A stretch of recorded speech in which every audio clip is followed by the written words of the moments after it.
Ok, muy buenas noches para todos, saludos y muchas bendiciones para todos y cada uno de nuestros hermanos en Cristo y amigos que en esta hora pueden estar en conexión a través de este medio y al alcance de este medio. Es para nosotros un honor y una gran bendición poder compartir el mensaje de la palabra del Señor. Vamos a ir directo a la materia.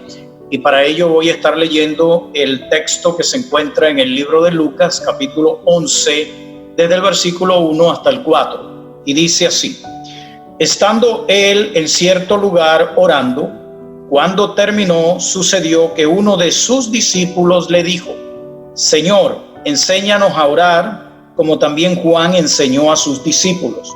Les dijo: cuando oréis, decid: Padre, santificado sea tu nombre, venga tu reino, el pan nuestro de cada día, dánoslo hoy, perdona nuestros pecados, porque también nosotros perdonamos a todo el que nos debe, y no nos metas en prueba.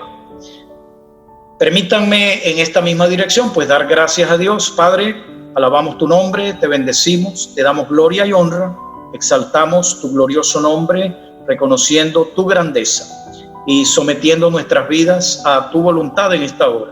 Gracias por esta oportunidad y ayúdanos a compartir con fluidez esta palabra. Muy bien, sobre ese texto vamos a compartir un tema que le vamos a poner como título: Modelo del cielo para la oración en la tierra. Los que han seguido nuestros mensajes anteriores se habrán dado cuenta que hemos llevado una especie de serie relacionada con el asunto de la oración.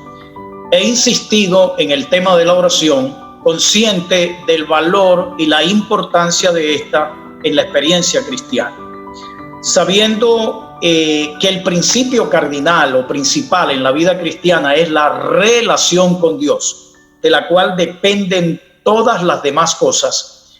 En esa relación, la oración es elemento esencial e imprescindible, debido a que nadie, absolutamente nadie, puede hablar de construir una relación personal e íntima con Dios si no logra desarrollar una vida profunda de oración. Ella ha sido el denominador común en la vida de hombres y mujeres a través de todos los tiempos, y esto sigue siendo un principio vigente en el tiempo actual.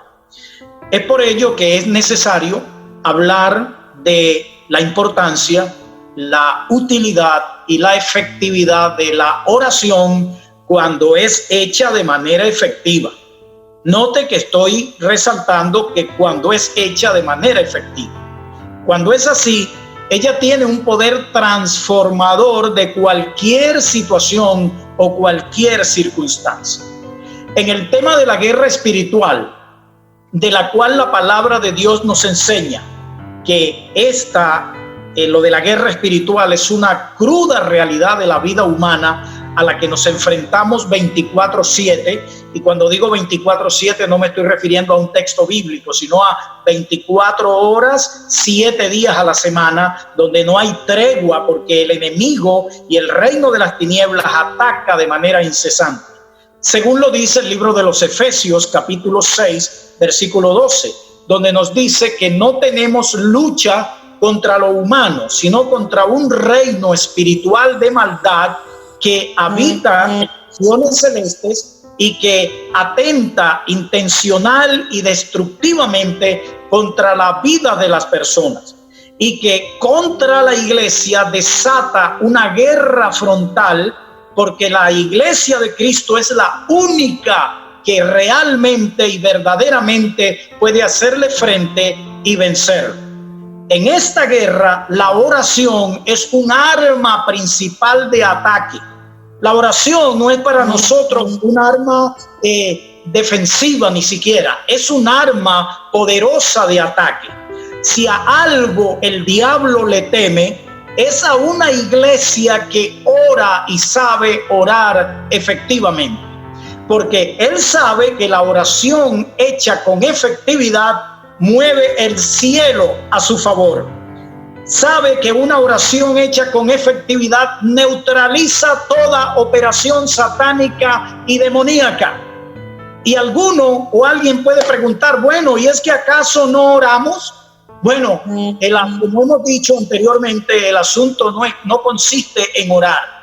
Al respecto, tenemos que decir que ciertamente hay muchos que oran, aunque hay otros muchos que no oran. Y hay otra cantidad que, aunque oran de manera inefectiva.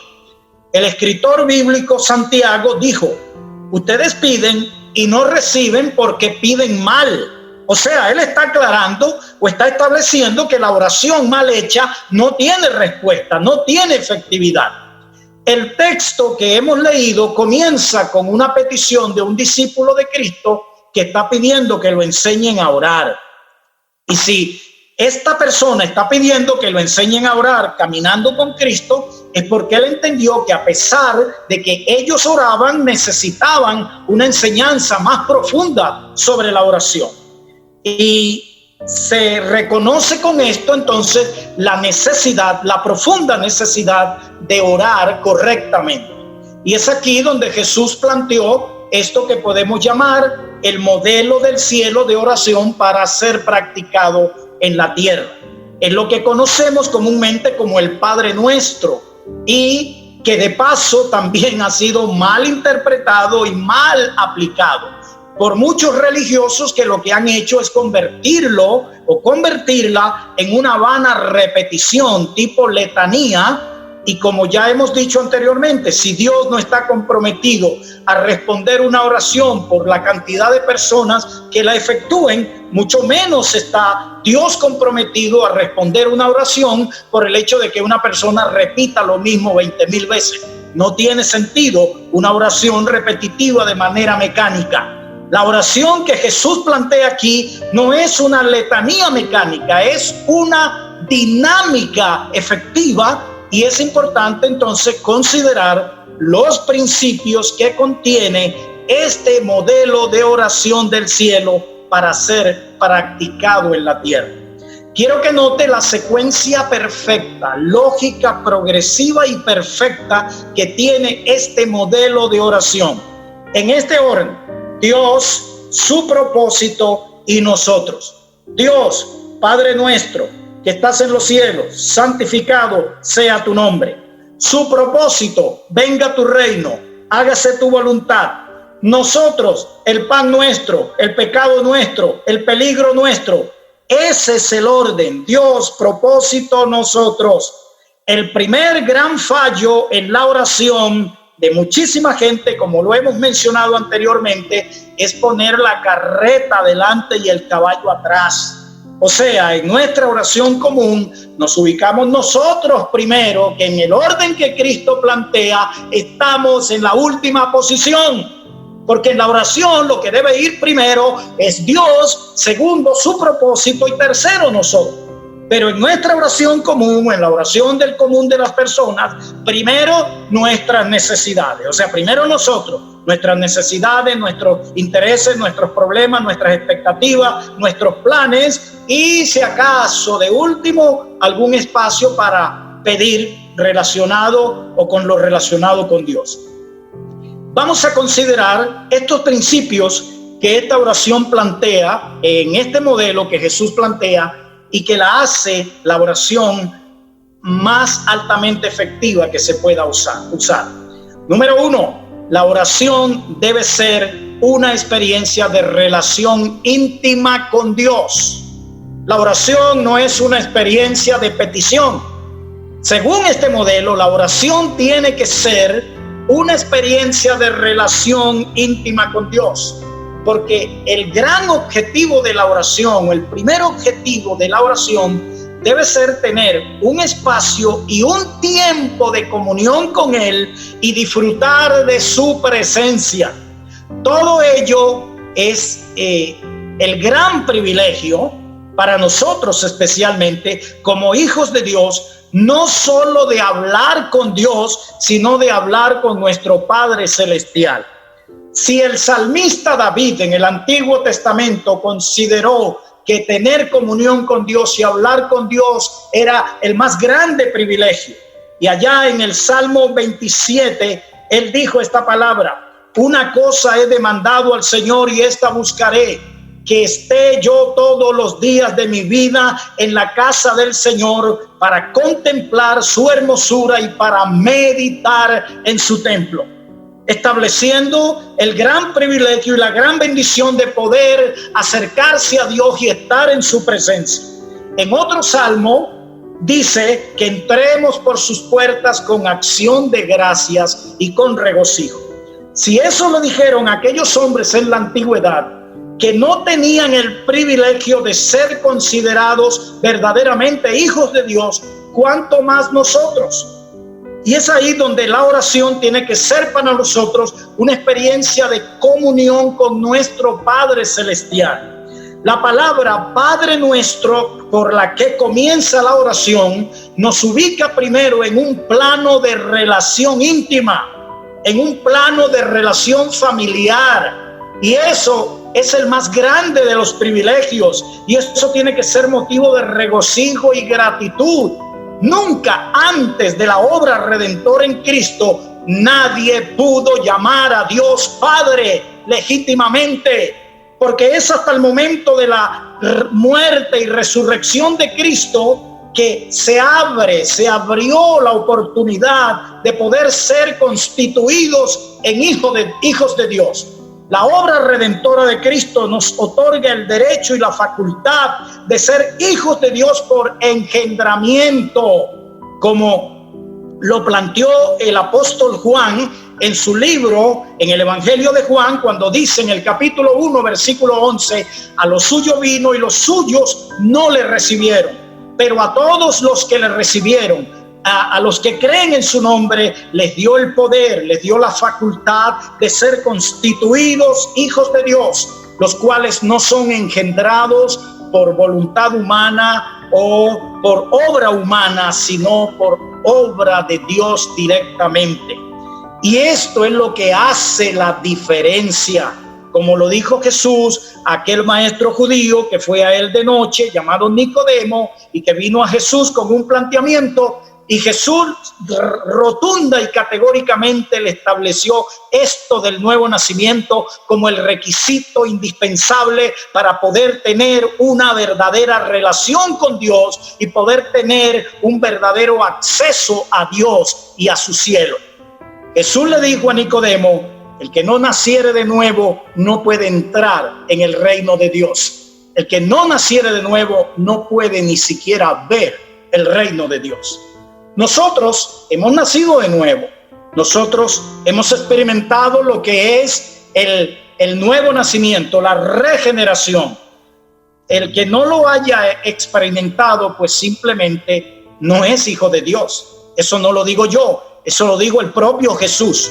Y es donde el Señor plantea que la oración, en primera instancia, tiene que ser una experiencia de comunión íntima, de relación íntima con Dios, porque para eso es que hemos sido creados y para eso es que hemos sido salvados, para tener comunión estrecha y comunión íntima con nuestro Dios.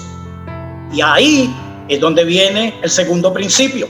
La oración debe ser una experiencia de adoración. En esa relación, en esa experiencia de comunión, pues lo primario es la adoración. Y así comienza ese Padre Nuestro que estás en los cielos, santificado sea tu nombre. Es una exaltación de la persona de Dios. Y le voy a desglosar de sus atributos divinos. Entrar en su presencia reconociendo la grandeza de Dios por sus atributos divinos. Santidad, amor, verdad, justicia, poder, ciencia, sabiduría. A eso yo lo llamo, esos son los rasgos del carácter de Dios. A eso yo lo llamo la perfección absoluta de su carácter en grado infinito y eterno. Perfección absoluta de su carácter en grado infinito y eterno, porque no existe forma ni manera de medir la grandeza de cada uno de esos atributos. Así que cuando entro en la presencia de Dios, debo entrar con exaltación de esa grandeza y adicional o como siguiente paso, la exaltación de la grandeza de su propósito y declararlo. Eso está encerrado en la palabra venga a tu reino. Esa es la declaración del propósito más grande de Dios. De hecho, inclusive el salvarnos a nosotros, eso es parte de ese gran propósito, de ese gran proyecto. Porque el gran proyecto de Dios desde la eternidad fue construir, establecer un reino de gloria donde Él como rey reine sobre todos aquellos que habiendo sido salvados sean los integrantes de ese reino. Y desde el momento en que nos hemos convertido a Cristo y habemos venido a ser hijos de Dios, constituidos en hijos de Dios, somos miembros del reino de Dios, somos ciudadanos del reino de los cielos, nuestro nombre está inscrito en el libro de la vida y estamos aquí de paso porque Cristo viene pronto a buscar su pueblo para llevárselo a vivir con Él eternamente en el cielo. ¿Habrá alguna otra cosa que sea de mayor valor que esto? Nada. Es entonces donde esto tiene que ser nuestro motivo de gratitud y de reconocimiento y de alabanza al Señor. Recordemos que las palabras introductorias de Cristo en su ministerio fueron estas: el tiempo se ha cumplido, el reino de Dios se ha acercado. Porque ese reino fue proyectado, fue planeado desde antes de la fundación del mundo. Así que nuestra oración tiene que ser una que tenga una visión de reino. Qué pobre es la oración, vamos a meterla entre comillas, qué pobre es la oración evangélica que solo se centra en problemas y en necesidades. Y en entrar en la presencia de Dios a plantear problemas, necesidades, intereses y expectativas. Otra cosa a exaltar son sus obras. Exaltar la creación universal, como dice la Biblia en el Salmo 19. Los cielos cuentan la gloria de Dios y el firmamento anuncia la obra de sus manos. La obra creadora. Pero hay una obra que pasa desapercibida. Y me refiero a la obra de sustentación de esa creación hecha por Dios. Porque recuerde que Dios hizo la creación y la creación no se sustenta por sí sola, ni se puede sustentar por sí sola. Si en algún momento Dios retira su sustento de la creación se desvanece por sí sola. Ella no puede existir por sí sola. Por lo tanto, por tiempo incalculable, Dios ha sostenido a cada momento su creación, tal como lo dice el libro de los Hebreos, capítulo 1, versículo 3, quien sustenta todas las cosas por la palabra o con la palabra de su poder. El gran científico Albert Einstein dijo esta frase: hay una fuerza invisible y desconocida que sustenta todas las cosas. Albert Einstein llegó a la conclusión de que el universo no se sostenía por sí solo, que una fuerza invisible, imperceptible, debe sustentarlo.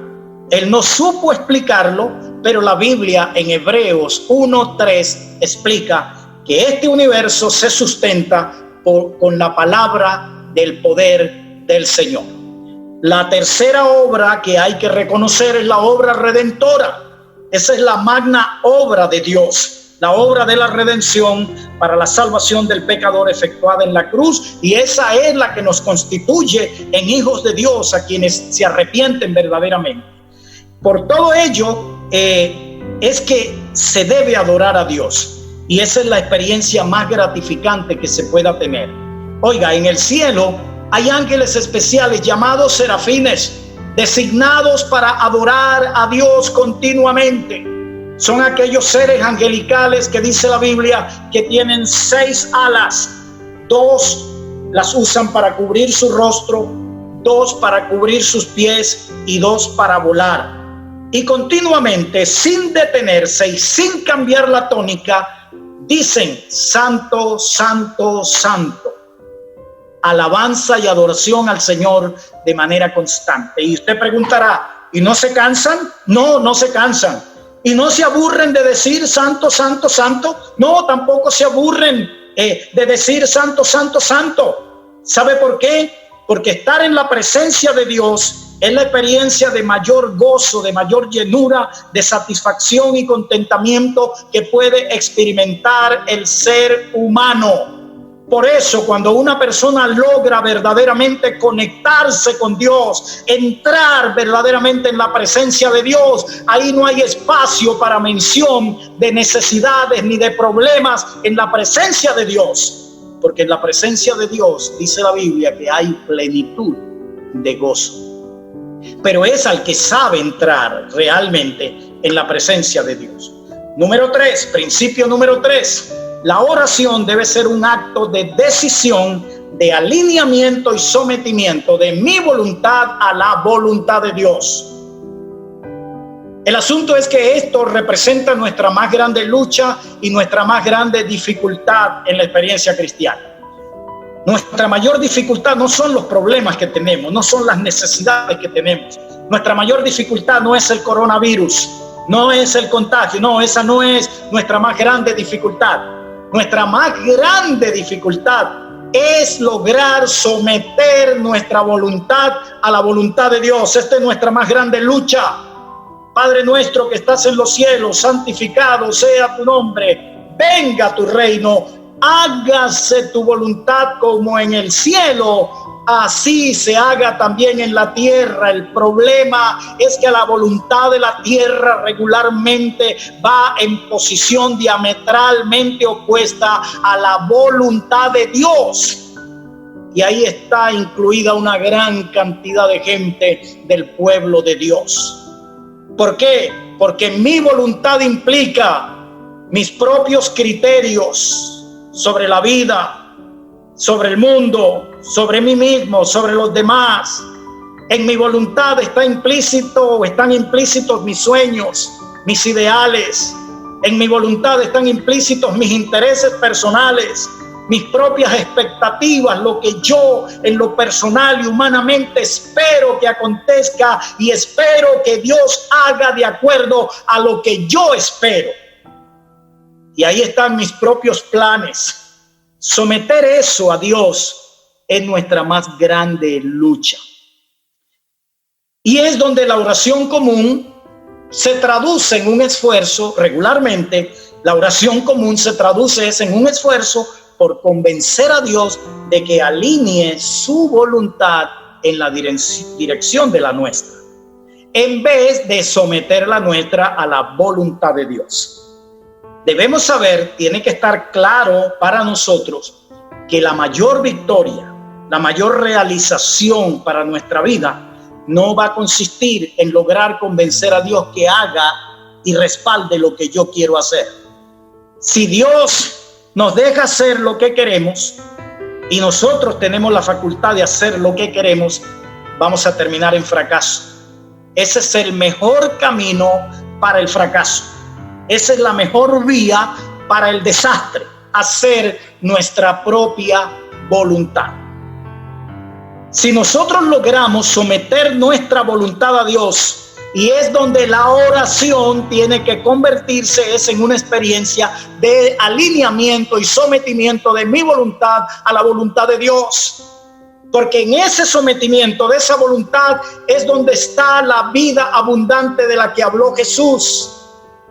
Es ahí donde está la verdadera libertad de la que habló Jesús. Nadie puede ser verdaderamente libre haciendo su propia voluntad. Es ahí donde está la verdadera felicidad. Nadie puede ser verdaderamente feliz haciendo su voluntad. Si cada uno hace su voluntad, cada uno está tomando el camino de Satanás. Porque eso fue lo que hizo Satanás cuando cayó. Satanás se salió de la voluntad de Dios y se fue en su propia dirección. Y desde el principio eso es lo que él ha hecho y sigue haciendo con la vida humana, conduciendo al hombre a que haga de su propia voluntad. Cuando Cristo vino, la gran tentación de Satanás allá en el desierto con Jesús no fue otra cosa que tratar de mover a Jesús, sacarlo de la voluntad del Padre y que Jesús decidiera de su propia voluntad, porque Satanás sabe el desastre que viene en la vida de todo aquel que ejerce su voluntad fuera de la voluntad de Dios. Por eso, el camino a la victoria, el único camino a la victoria verdadera, es rendir nuestra voluntad a la voluntad de Dios, aunque no nos parezca y aunque no estemos de acuerdo. Preguntémosle a Pedro, al apóstol Pedro, después de una noche infructuosa, Jesús aparece en la playa y después de predicar desde la barca de Pedro, los invita a pescar. Pedro dijo, ¿y ya para qué? Jesús le dice, tiren la red.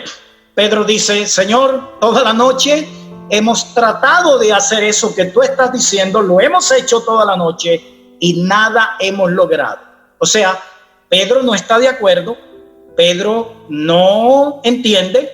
Sin embargo, Pedro dice, más porque tú lo dices, por tu palabra yo voy a hacerlo. Y vamos a decir que a regañadiente, Pedro tira la red. Para su sorpresa, la red terminó llena de peces a tal grado de que corrían el peligro de que la barca se hundiera por la cantidad de peces que lograron pescar. Enseñanza, lección: cuando hacemos la voluntad de Dios, cuando logro someter mi voluntad a la voluntad de Dios, aunque no me parezca, aunque no esté de acuerdo, aunque no me satisfaga, va a haber un resultado positivo, porque ahí es donde está el verdadero éxito. ¿Quiere más evidencia? Pregúntele a Moisés, quien cambió un reino por un desierto. Debía ser el próximo faraón de Egipto, pero un día Dios apareció en su noticia, en su escena, con un proyecto de vida que cuando usted lo analiza era un proyecto de vida de problemas, dificultades y nada de comodidades.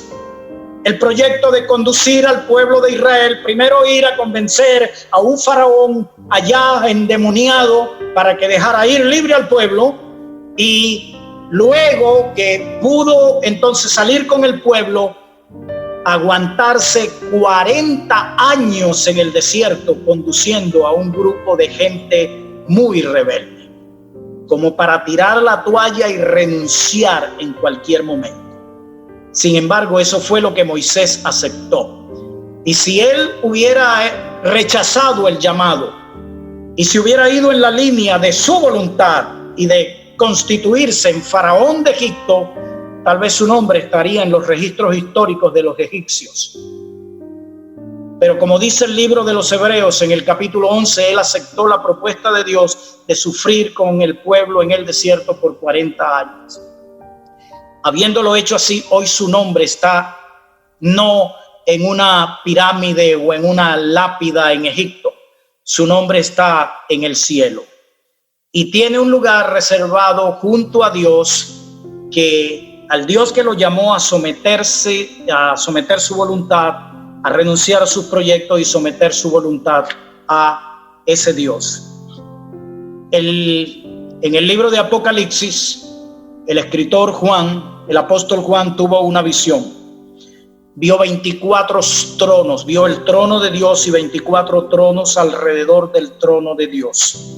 Dicen los teólogos que esos 24 tronos, 12 tronos, corresponden a 12 siervos de Dios de posición extraordinaria delante de Dios en el Antiguo Testamento. ¿Y por qué esos 12 hombres tienen una posición extraordinaria en la presencia de Dios?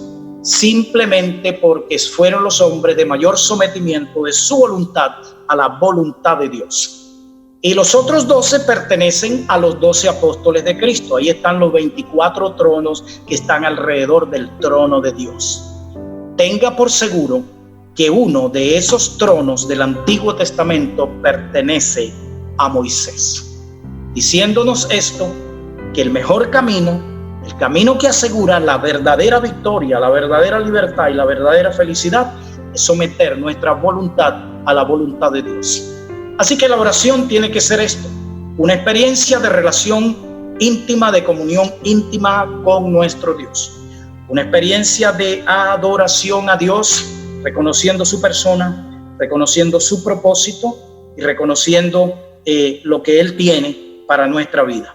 Y tercero, una experiencia de sometimiento de mi voluntad, de tu voluntad, a la voluntad del Señor, que es lo mejor que podemos hacer en esta vida. Dios le bendiga. Vamos a hacer una oración. Señor, gracias. Tú eres maravilloso. A ti la gloria y la honra. Adoramos tu glorioso nombre. Gracias porque nos permites visualizar en tu palabra los principios que nos conducen a la verdadera victoria. Ayúdanos a hacer los correctivos que necesitamos hacer. Oramos como oró aquel discípulo tuyo que dijo: Señor, enséñanos a orar. Reconozco como siervo tuyo que, aunque es una práctica muy común, es una práctica muy mal hecha por nosotros. Tal vez por nuestros criterios, por los malos hábitos que hemos desarrollado. Necesitamos hacer correctivos, Señor, y comenzar a practicar la oración realmente efectiva. Enséñame y enseña a mis hermanos a que la verdadera oración es aquella que entra en tu presencia buscando una relación estrecha contigo. Es aquella que entra en adoración en tu presencia y es aquella que va con el propósito de rendir nuestra voluntad a tu voluntad. Gracias, Señor. Te bendecimos en el nombre de Jesús. Amén. Amén.